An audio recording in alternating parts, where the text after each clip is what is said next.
ડાંગના વઘઈ સરકારી અનાજના ગોડાઉનમાં તસ્કરો આવ્યા। ઘઉંનો જથ્થો ભરેલી ટ્રક ઉઠાવી જતા ચકચાર મચી ગઈ। લાખો રૂપિયાના ઘઉંનો જથ્થો ભરેલ ટ્રક અચાનક ગાયબ થઈ જતા પોલીસ પણ દોડતી થઈ। વઘઈ સરકારી ગોડાઉન સામે 25,380 કિલો ઘઉં ટ્રકમાં ભરેલા હતા, જેની કિંમત 13,70,520 હતી। ટ્રકની કિંમત ₹15 લાખ મળી કુલ 28,70,000 થી વધુની ચોરી થઈ ગઈ। તસ્કરો અંદાજે 500 કટ્ટા ઉઠાવી ગયા। સમગ્ર મામલાને લઈ વઘઈ જિલ્લાની પોલીસ સાથે મળી તપાસ ચાલી રહી છે। 3 ચોરોને સુરત જિલ્લા એલસીબીએ ઝડપી પાડ્યા હોવાના અહેવાલ છે। ટ્રક ઉભેલી હતી જેમાં ઘઉં આશરે 25,380 કિલોગ્રામ જેટલા ભરેલા હતા।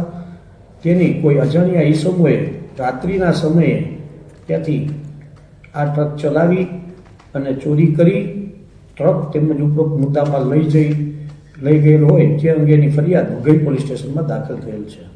સુરતના બીઆરટીએસ રૂટમાં રિક્ષા ચાલકની દાદાગીરીનો વિડીયો સામે આવ્યો। બેફામ રિક્ષા ચાલકે ઉધના બીઆરટીએસ બસના રૂટમાં રિક્ષા ચલાવી અને બસ ડ્રાઈવરે હોર્ન મારી સાઈડમાં ખસી જવા જણાવતા રિક્ષા ચાલકે અન્ય સાગરીતોને બોલાવી બસના કાચ તોડી મોટા પાયે નુકસાન કર્યું।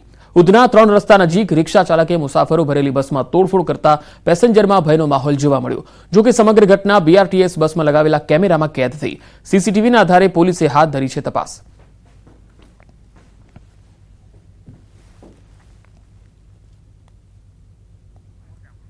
તો ઉધનામાં રિક્ષા ચાલકની દાદાગીરી તમે જોઈ શકો છો કે બીઆરટીએસ રૂટમાં રિક્ષા ચલાવી અને એક બસને આંતરી અને ત્યારબાદ તેમાં બીઆરટીએસ બસના કાચ પણ તોડ્યા હતા। આ તસવીરો છે સુરતના ઉધનામાં અને સામાન્ય દિવસોમાં પણ હવે રિક્ષા ચાલકોની દાદાગીરી આ પ્રકારે જોવા મળતી હોય છે। અન્ય સાગરીતો સાથે આવીને અન્ય બીઆરટીએસના ચાલકને સાથે મારામારી કરી હતી, ઝપાઝપી કરી હતી। પોલીસે આ સમગ્ર મામલે હવે તપાસ હાથ ધરી છે। તો આ બુલેટિનમાં અત્યારે આટલું જ। નમસ્કાર।